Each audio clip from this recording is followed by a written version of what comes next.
In this video, we're going to talk about more heat transfer, and in this case, we're going to talk about how much heat is needed to transfer how much heat is needed to transfer in state change reactions. Okay, and so the chemistry of a state change is different than the chemistry of just heating up a substance. Okay, how is it different? Well, think about the molecules. If we look at a molecule of a solid, the molecules of a solid, boy, I'm really messing this up. The molecules of a solid, okay, are packed in really close together. They're highly ordered. They don't wiggle very much, okay? And when we heat something up from a temperature to a higher temperature, those molecules wiggle more. They move more inside their structure, okay? When you undergo a state change, when this solid melts, the energy isn't going to make the molecules move faster. At this point, when it's melting, the energy is going to make the molecules move further apart from each other. And so because now you have a different process, those molecules or particles, you need to calculate the energy required to do that slightly differently, okay?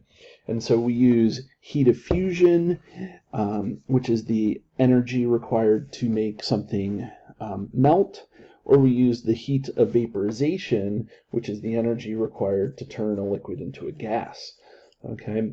And so depending on which state change you're going through, you can look up these values, okay?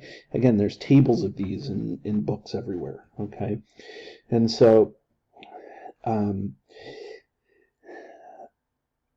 the thing about state changes is that because the molecules aren't moving faster, their temperature isn't changing. Remember, temperature, yeah, it's a measurement of the energy, but remember, it's also the motion of the molecules.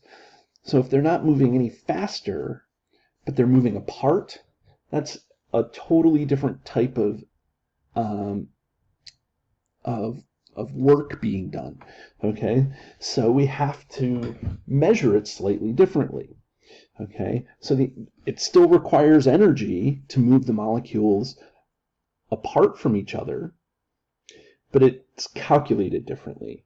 And it's all because, well, mathematically, it's all because we don't change temperature when we're going through a state change. Okay, ice stays at 0 degrees Celsius until it's all completely melted. And then that ice, which is now water, will then heat up until it either turns into steam or starts turning into steam or reaches thermal equilibrium. It's kind of an interesting, it's like an interesting phenomenon of nature. Okay, so in order to do this, if we are going through the melting process or going from a solid to a liquid or a liquid to a solid, we're going to use this. That's the heat of fusion times whatever the mass is. And again, we can go to tables and look up tables of heats of fusion. They're in your book, they're on the internet, whatever you need. Okay, and the same is true here if we're going to go from a liquid to a gas. I'm going to wait until oh, there we go. Okay, and so again, you can find heats of vaporization, data tables, internet, whatever. Okay, I will give them to you on tests and quizzes, whatever. Okay, but if you know you need it, go find it. That's what I would say. Okay, so now here's the thing. Combining these change of state things, we can actually calculate how much energy is needed to take 500 grams of ice at some temperature below the freezing point and convert it to steam at 200 degrees Celsius. Okay, so what we have to do is we have to outline this as we have to outline the problems here. Okay, so we can use Q equals mc delta T. Okay, we can use that formula for the process of the temperature changing from negative 50 to 0.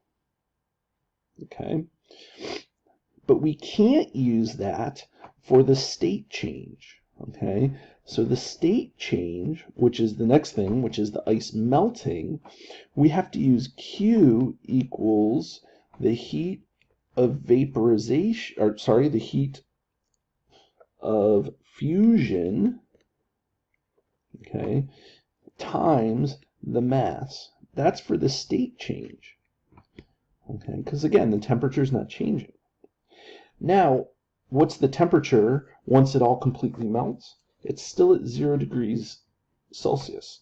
So now we have to use Q equals mc delta T to calculate the amount of energy required to heat that water now from 0 degrees Celsius all the way up to 100 degrees Celsius. But what happens to water at 100 degrees Celsius? Well, it undergoes another state change. Okay, and so we can't use Q equals mc delta T, because at this state change it's going to stay at 100 degrees Celsius. So now we have to calculate the heat, or we have to calculate the energy by using the heat of vaporization times the mass. Okay, and now what temperature are we at? We're at 200 degrees. We're at 100 degrees Celsius, but we want to get to 200 degrees Celsius. So now that we're changing temperature, we're going to go back to Q equals mc delta T, okay, and mc delta T is going to take us from 100 degrees Celsius all the way to 200 degrees Celsius, or to whatever temperature that we want to take it to. Okay, so how do we solve this problem? Well, we just have to now plug in and chug along. Okay, I think that the easiest thing to do is to call up one of these things, and we'll do this. Okay, so we'll do it step by step. Okay, that I already have indicated. Step one is heating the ice from from negative 50 degrees Celsius to 0 degrees Celsius. So let's see here. So Q equals mc delta T. What is the mass? The mass was 500 grams. 500. Now, the specific heat of ice is different than the specific heat of water. The specific heat of ice is 2.06, okay, joules per gram Kelvin. And now the temperature change, we're starting at negative 50 degrees Celsius and we're going to 0 Celsius. Well, this one's fairly straightforward because that's 273. Okay, but let's see here, negative 50 plus 273. So this is final 273 minus the initial temperature, which we have over here, 223. Okay, and so this is going to be 500 times 2.06 times, well, 273 minus 223 is 50. Okay, and so we get a Q here equal to 51500. But that's only for the first step. Now we have to do the second step, where we're taking that ice at 0 degrees Celsius and melting it. And so that, here, let me box that in. So this is in joules. Okay, so that process is Q equals the heat of fusion times the mass. Okay, now the heat of fusion I have looked up, and the heat of fusion of ice is 333 joules per gram. Okay, that's pretty straightforward. Okay, times the mass, 500 grams. Okay, let the units work out. We got joules. So 333 times 500. And so now the amount of energy that we need to melt that ice is 166,500 joules. Okay,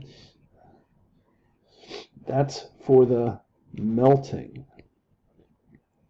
Now, we need to go from 0 to 100 degrees Celsius. Okay, so to do this with the temperature change, we're going to get Q equals mc delta T. The mass is 500. The specific heat, which I looked up for water, is 4.18. And the change in temperature, well, temperature final is 373 Kelvin. So let me just make sure you see that. So we add 273. 100 plus 273 is 373. 0 plus 273 is 273. So that's our temperatures. Okay, and so 273.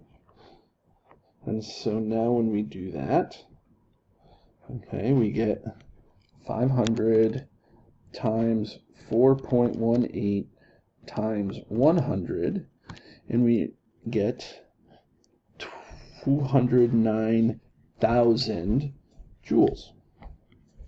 Okay, but we're not done yet. Okay, we have to go through a state change. We have to actually vaporize this. We have to go from the liquid to the gas. So when we go through the state change, it's Q equals the heat of vaporization times the mass. Okay, and I looked up the heat of vaporization. Again, you can find it in your book or you can find it online. The heat of vaporization of water is 2256 joules per gram times the mass is 500. Okay, so 2256 times 500. Okay, so we get now a really big number, 1 million. Okay, so this is 1128 joules. But we're not done yet. Okay, so this is to vaporize or to evaporate. Okay, we have one more step to do.